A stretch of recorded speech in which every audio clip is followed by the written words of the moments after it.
أعوذ بالله من الشيطان الرجيم بسم الله الرحمن الرحيم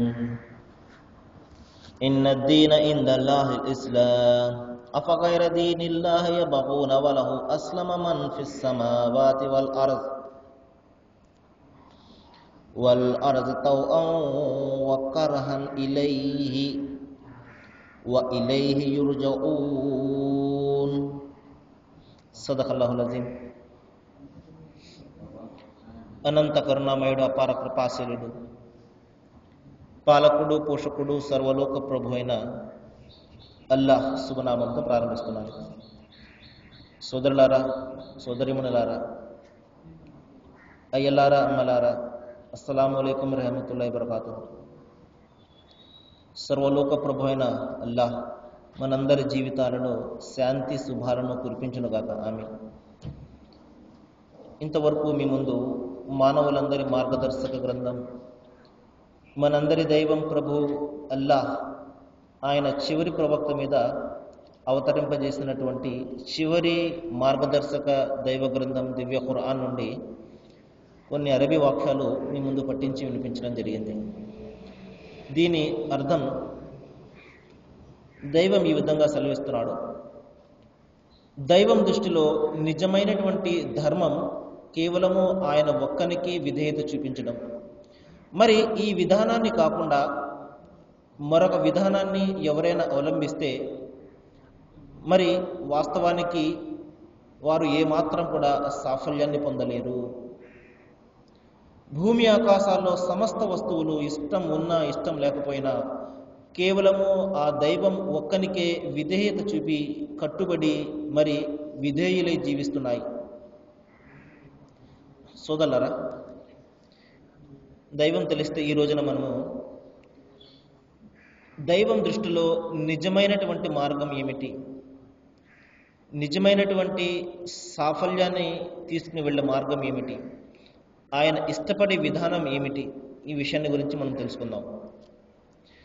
సోదరులారా, సహజంగా ఒక ప్రధానమైనటువంటి అపోహ ఏమిటంటే, ఇస్లాం అనే ధర్మము అది కేవలము కొంతమందికి మాత్రమే అది పరిమితమైనటువంటి ధర్మము అని చాలామంది భావిస్తుంటారు. ఇది ముస్లింలదండి, ఇది సాయిబులదండి అని.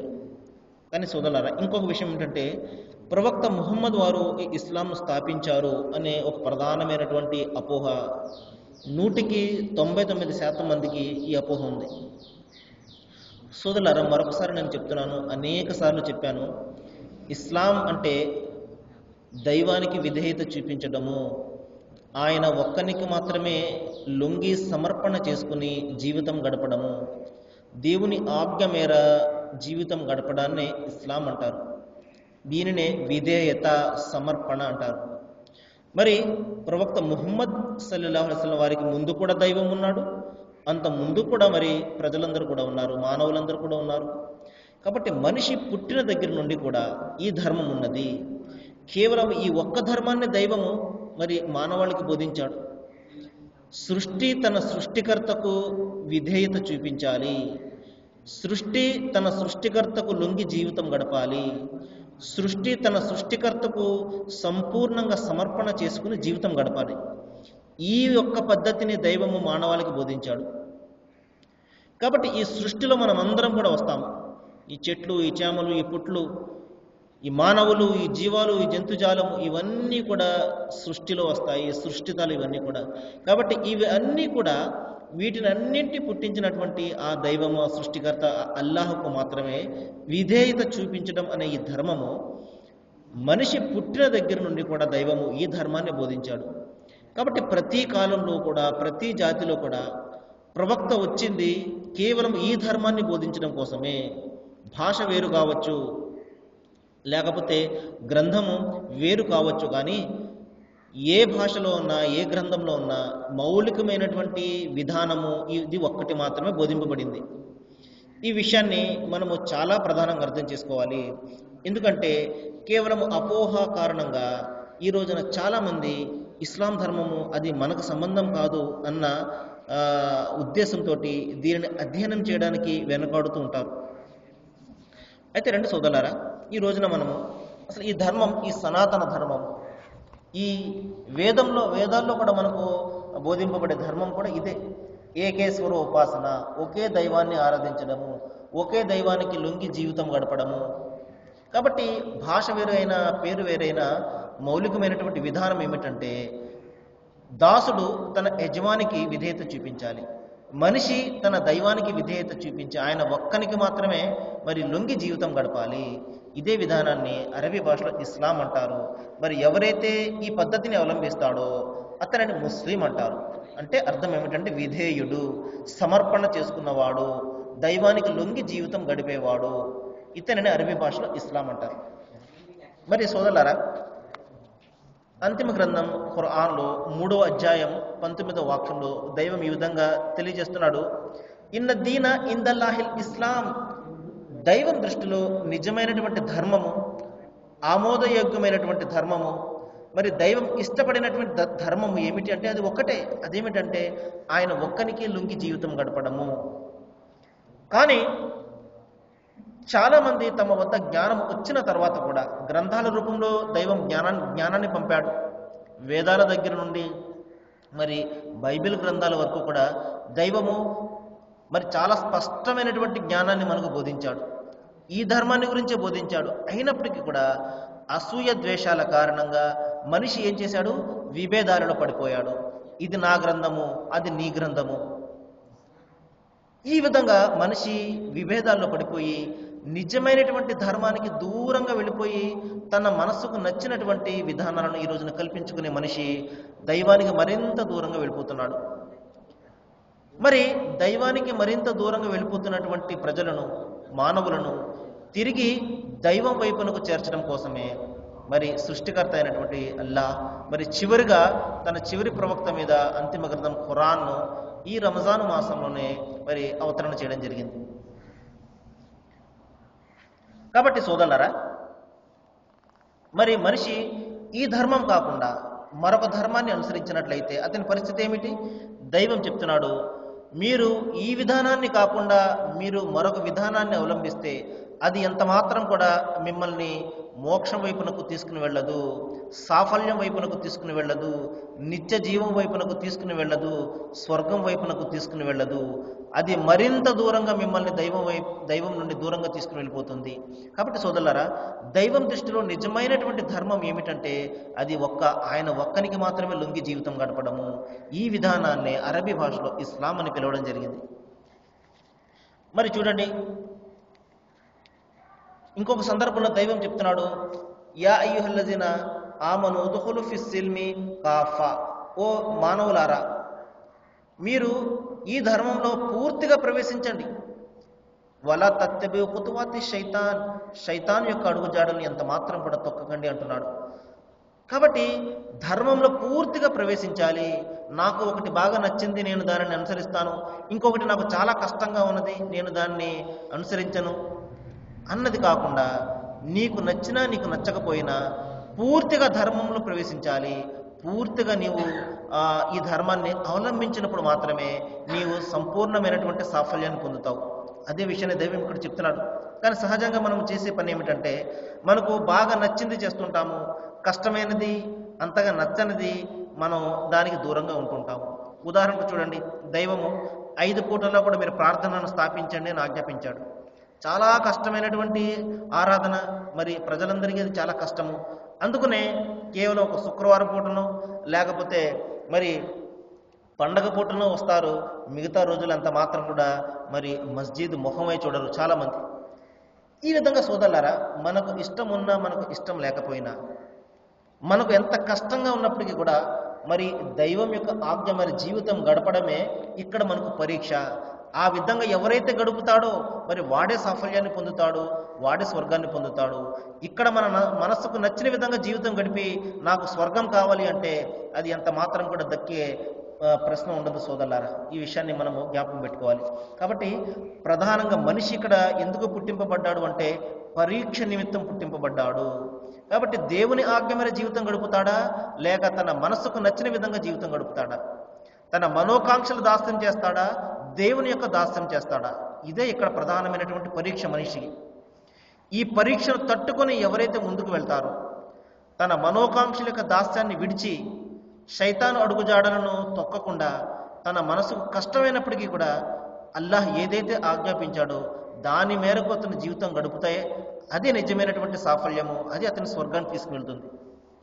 అయితే సోదరులారా, దైవం యొక్క తత్వం ఏమిటంటే ఏది కూడా ఆయన బలవంతం ఏది కూడా చెయ్యడు. దైవం చెప్తున్నాడు ఖురాన్లో, లా ఇక్రాహ ఫిద్దీన్, ధర్మం విషయంలో ఇంత మాత్రం కూడా బలత్కారం లేదు, నిర్బంధం లేదు. అల్ హక్కు మిర్ రబ్బికుం, ఇది మీ ప్రభు తరపు నుండి వచ్చినటువంటి సత్యము. ఫమన్ షా యుమిన్, ఎవరికైతే ఇష్టమో దాన్ని అనుసరించవచ్చు. ఫమన్ షా యక్ఫుర్, ఎవరికైతే కష్టంగా ఉన్నదో వారు దాన్ని తిరస్కరించవచ్చు. కాబట్టి ధర్మం విషయంలో కానీ, మరి అమలు విషయంలో కానీ, దేవుని ఆజ్ఞ విషయంలో కానీ ఏమాత్రం కూడా బలవంతం లేదు సోదరులారా. మరి అందరినీ కూడా దైవము కేవలం ఒకే ఒక్క క్షణంతో తన ఆజ్ఞలను ఆయన పాటించేలా చేయగలడు. మన మెదడులో చిన్న నరాన్ని ఆయన సరిచేశాడు అంటే మొత్తం మానవులందరూ కూడా ఆయన ఒక్కరిని మాత్రమే ఆరాధిస్తారు, ఏ విధంగా అయితే ఈ జీవజాలం ఆరాధిస్తుందో. ఎందుకంటే జీవజాలానికి మరొక దైవాన్ని గురించి తెలియదు. వాటికి తెలిసిందల్లా ఒకే దైవము. అందుకని వాటిని ఆయన ఒక్కరిని మాత్రమే ఆరాధిస్తున్నాయి. కానీ మనిషికి దైవము జ్ఞానాన్ని, బుద్ధిని ప్రసాదించాడు. ఎందుకు? మనము దాన్ని అన్వేషణ చేయాలి. మన సృష్టికర్త ఎవరు గ్రహించడం కోసము దైవం మనిషికి ఆ జ్ఞానాన్ని, బుద్ధిని పెట్టడం జరిగింది. అందుకని మనిషి తన బుద్ధిని, జ్ఞానాన్ని ఉపయోగించి ఈ రోజున ఏం చేస్తున్నాడు? అసలైన సృష్టికర్తను విడిచిపెట్టి రకరకాలైనటువంటి మిథ్యా దైవాలను ఈ రోజున మనిషి సృష్టించుకుంటున్నాడు. కాబట్టి దైవం తెలిస్తే సోదరులారా, మానవులందరినీ కూడా మరి ఒకే త్రాటిపై తెచ్చేవాడు, అందరూ కూడా ఒకే దైవాన్ని ఆరాధించేవారు. మరి దానివలన పరీక్ష ఏముంటుంది ఒకసారి ఆలోచించండి. ఇప్పుడు విద్యార్థులందరికీ ఆ టీచర్ పరీక్ష అనేది పెట్టకుండా అందరికీ 100కి 100% మార్కులు ఇచ్చేసాడు అనుకోండి, బాగా చదివేవాడికి 100 వచ్చేసింది, ఏమి చదవని వాడికి కూడా 100 మార్కులు వచ్చేసాయి అనుకోండి, ఇక పరీక్ష ఏముంటుంది? కాబట్టి సోదరులారా, ఈ ప్రపంచం ఒక పరీక్ష. ఇక్కడ ఎవరైతే దేవుని ఆజ్ఞ మేర జీవితం గడుపుతాడో, ఎవరైతే తన మనోకాంక్షల యొక్క దాస్యం మేర జీవితం గడుపుతాడో, ఇది ప్రధానమైనటువంటి పరీక్ష. ఎవరైతే దీన్ని తట్టుకుంటాడో, కష్టం ఇక్కడ దైవం యొక్క ఆజ్ఞను పాటించడము. మరి ఇంత అందమైనటువంటి ఆకర్షణమయ ప్రపంచంలో ప్రతి అంశం కూడా మనల్ని ఆకర్షిస్తూ ఉంటుంది, అనుభవించు అనుభవించు అని చెప్పి. కానీ దైవదాసుడు మాత్రము తన మనోకాంక్షల దాసాన్ని చేయడు. ఈ ఆకర్షణమయ ప్రపంచంలోనికి పడకుండా తనను తాను రక్షించుకుంటూ నైతికబద్ధమైనటువంటి జీవితం గడుపుతాడు, దేవుని ఆజ్ఞమైన జీవితం గడుపుతాడు. అది అతనికి పరీక్ష. అతను సగర్వంగా స్వర్గాన్ని పొందుతాడు. మరి ఎవరైతే ఈ ప్రాపంచిక మాయలో పడిపోతాడో, తన మనోకాంక్ష దాస్యం చేస్తాడో, మరి మనస్సుకు నచ్చిన విధంగా ఎవరైతే ప్రవర్తిస్తూ ఉంటాడో, దేవుని ఆజ్ఞ నుండి దూరంగా వెళ్ళిపోయి ఎవరైతే జీవితం గడుపుతాడో, మరి అతను భయంకరమైనటువంటి నరకాన్ని పొందుతాడు. ఇక్కడ 4 రోజుల జీవితం అతను గడపవచ్చు, ఇక్కడ డబ్బు దర్పాలతోటి అతని జీవితం గడపవచ్చు. కానీ ఇవేవి అతనిని ఎంత మాత్రం కూడా నరక శిక్ష నుండి అతన్ని కాపాడలేవు. అంతిమ గ్రంథం ఖురాన్లో ఒక సందర్భంలో దైవం చెప్తున్నాడు, ప్రళయ దినాన ఒక మనిషి దైవం వద్దకు వచ్చి, ఓ అల్లా, ఓ దైవమా, నేను ప్రపంచంలో భూమంత బంగారాన్ని సంపాదించి పెట్టుకున్నాను, అదంతా కూడా నీకు ఇచ్చేస్తాను, నాకు ఈ నరక శిక్షను తప్పించు అని చెప్పేసి బ్రతిమాలుతాడు. చూడండి, ఎవరైనా ఒక భూమి ఎంత బంగారాన్ని ఎవరైనా సంపాదించుకోగలుగుతాడా? ఎంత అసాధ్యమైనటువంటి విషయం అది. దైవము ఆ ఉదాహరణ ఎందుకు చెప్తున్నాడంటే, మీరు భూమంత బంగారాన్ని ఒకవేళ సంపాదించినా కూడా, అసాధ్యమైనది మీరు సంపాదించినా కూడా, అదంతా ఇచ్చినా కూడా ఆ రోజున ఆ శిక్షను తప్పించుకోలేరు. ఒక్క భూమి కాదు, 2 భూములంత బంగారాన్ని ఈ రోజున నువ్వు ఇచ్చినా కూడా నీవు నరక శిక్షను తప్పించుకోలేవు అని చెప్పేసి దైవం అక్కడ అతనిని నరకంలోకి తోసివేయడం జరుగుతుంది. చూడండి సోదరులారా, ఇక్కడ మనం సంపాదించే డబ్బు కానివ్వండి, దర్పాలు కానివ్వండి, పలుకుబడి, పేరు, ధనాలు, ఇవన్నీ కూడా ఎందుకు పనికిరాకుండా వెళ్ళిపోతాయి? కేవలము మన విశ్వాసం మాత్రమే. అది పరిపూర్ణమైనటువంటి, కలుషితం లేనటువంటి విశ్వాసం. ఈ సృష్టికి కర్త ఒక్కడే, ఆయన తప్ప మరొకడు ఆరాధ్యుడు లేడు. లా ఇలాహ ఇల్లల్లా, అల్లాహ్ తప్ప మరొక ఆరాధ్యుడు ఈ ప్రపంచంలో లేడు. ఆయన ఒక్కడు మాత్రమే సృష్టికర్త, మరి ఆయన సమస్తాన్ని సృష్టించిన వాడు అన్న ఈ పరిపూర్ణమైనటువంటి విశ్వాసాన్ని ఎవరైతే కలిగి ఉంటారో, ఇదేమిటండి అల్లాహ్ అంటున్నారు అన్న ప్రశ్న వస్తుంది. నేను అనేక సందర్భాల్లో చెప్తున్నాను, మరలా చెప్తాను సోదరులారా, అల్లా అంటే అరబీ భాషలో దైవము అని అర్థము. ఆయననే సంస్కృత భాషలో సర్వేశ్వరుడు అంటారు. ఆయననే హిబ్రూ భాషలో యెహోవా అంటారు. ఆయననే తెలుగు భాషలో దైవము దేవుడు అంటారు. ఆయననే ఇంగ్లీష్ భాషలో గాడ్ అంటారు. ఈ విధంగా దైవానికి అనేక వివిధమైనటువంటి భాషల పేర్లు ఉన్నాయి.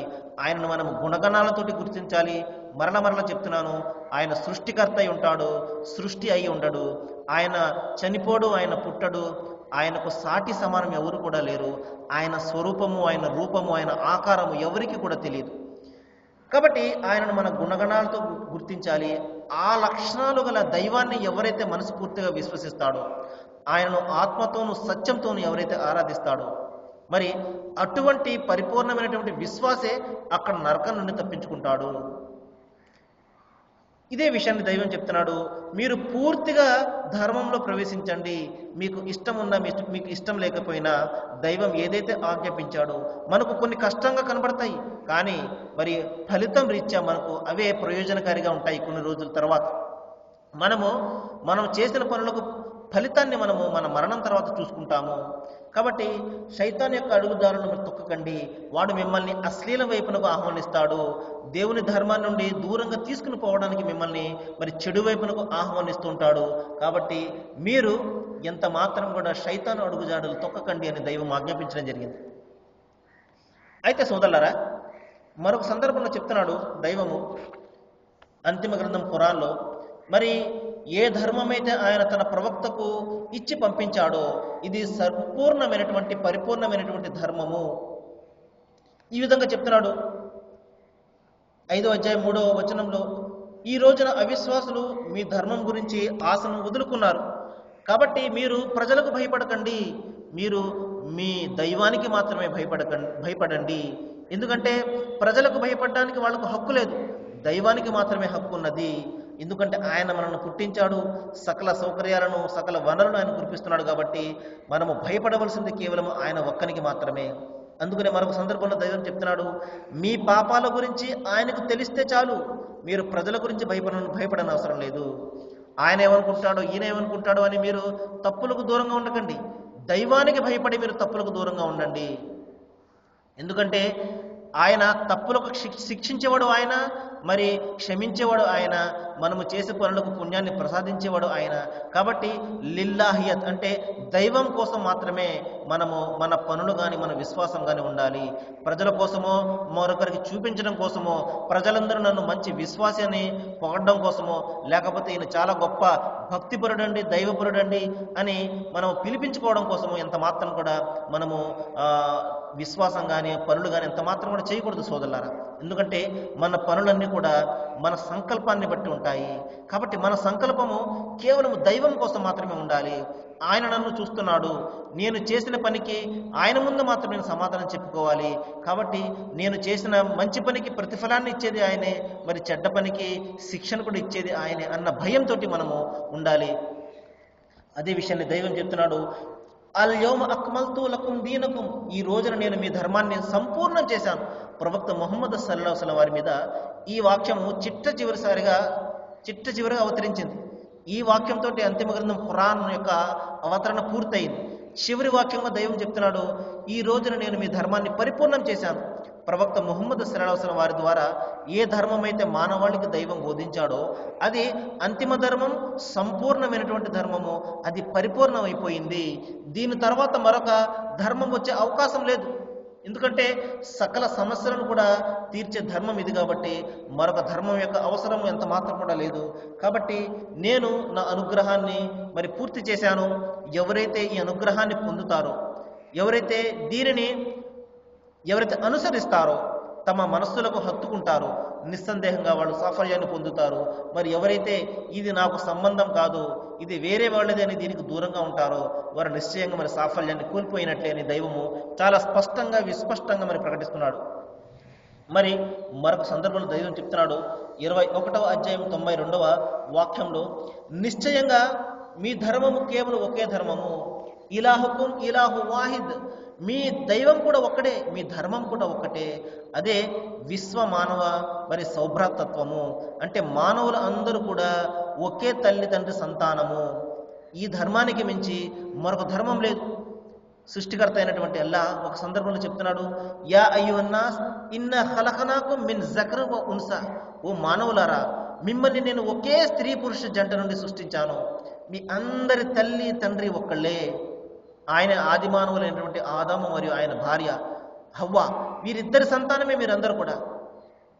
కాబట్టి నేను మిమ్మల్ని జాతులుగాను తెగలుగాను చేశాను. ఎందుకంటే మీరు ఒకరినొకరు సేవించుకోవాలి, ఒకరినొకరు సహకరించుకోవాలి, ఒకరినొకరు ప్రేమించుకోవాలి.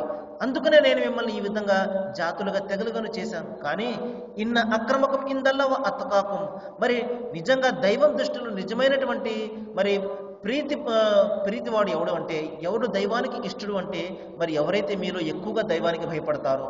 కాబట్టి దైవభీతి ప్రాతిపదిక మీద దైవానికి ఎవరైనా చేరువవుతాడు తప్పించి మనం ఇక్కడ కల్పించుకున్నటువంటి ఏది కూడా మన వెంట రాదు సోదరులారా. ఇదే విషయాన్ని దైవం చెప్తున్నాడు. కాబట్టి మీ ధర్మం కేవలం ఒకే ధర్మం, మీ అందరి ప్రభువు ఒక్కడే. కాబట్టి మీరు ఆయనను మాత్రమే ఆరాధించండి. ఇదే శ్రావ్యమైనటువంటి స్పష్టమైనటువంటి ధర్మము. ఈ ధర్మాన్ని కాకుండా మీరు ఏ ధర్మాన్ని అనుసరించినా, ఏ పద్ధతిని మీరు కల్పించుకున్నా అది ఎంత మాత్రం కూడా మిమ్మల్ని సాఫల్యానికి తీసుకుని వెళ్ళలేదు. సరే సోదరులారా, మరికొన్ని విషయాలు మనము రేపు మాట్లాడడానికి ప్రయత్నం చేద్దాము. మరి ఈ రోజున మన చర్చకు వచ్చినటువంటి ప్రధానమైనటువంటి అంశం ఏమిటంటే, దైవము మానవాళికి ఒకే ధర్మాన్ని బోధించాడు. మరి మానవులందరి దైవం ఒక్కటే అన్న ధర్మము, మరి మానవులందరూ కూడా అన్నదమ్ములే అన్న ధర్మము, ఇదే విశ్వ మానవ ధర్మము. కాబట్టి ఈ ధర్మాన్ని అరబీ భాషలో ఇస్లాం అని పిలుస్తారు. కాబట్టి ఇస్లాం అనే ధర్మాన్ని దైవము ప్రతి జాతిలో కూడా తన ప్రవక్తల ద్వారా పంపించాడు. మరి ఈ ధర్మము భాష వేరు కావచ్చు, పేరు వేరు కావచ్చు, కానీ మౌలికంగా ఉన్నటువంటి అంశం ఏమిటంటే, మరి సృష్టి తన సృష్టికర్తను మాత్రమే ఆరాధించాలి, సృష్టి తన దైవానికి మాత్రమే సంపూర్ణంగా లొంగి జీవితం గడపాలి. ఈ ధర్మమే దైవము ఆజ్ఞాపించాడు, ఇదే అంగీకరించాడు. కాబట్టి సోదరులారా, మనమందరం కూడా ఆ ధర్మాన్ని మాత్రమే అనుసరించాలి. అప్పుడు మాత్రమే మనము దైవానికి చేరువవుతాము. దైవం అల్లాహ్ మీకు నాకు మనందరికీ కూడా సన్మార్గాన్ని బోధించాలని, మరి కేవలం ఆయన ఒక్కరిని మాత్రమే ఆరాధించే ఆ మార్గాన్ని మనం అనుసరించే విధంగా మన మనస్సులను దైవం తెరవాలని, మనకు జ్ఞానాన్ని ప్రసాదించాలని నేను మనస్ఫూర్తిగా అల్లాహ్కు దువా చేస్తూ ప్రార్థిస్తున్నాను. వాఖిరు దవానా అనిల్ హమ్దులిల్లాహి రబ్బిల్ ఆలమీన్. అస్సలాము అలైకుం.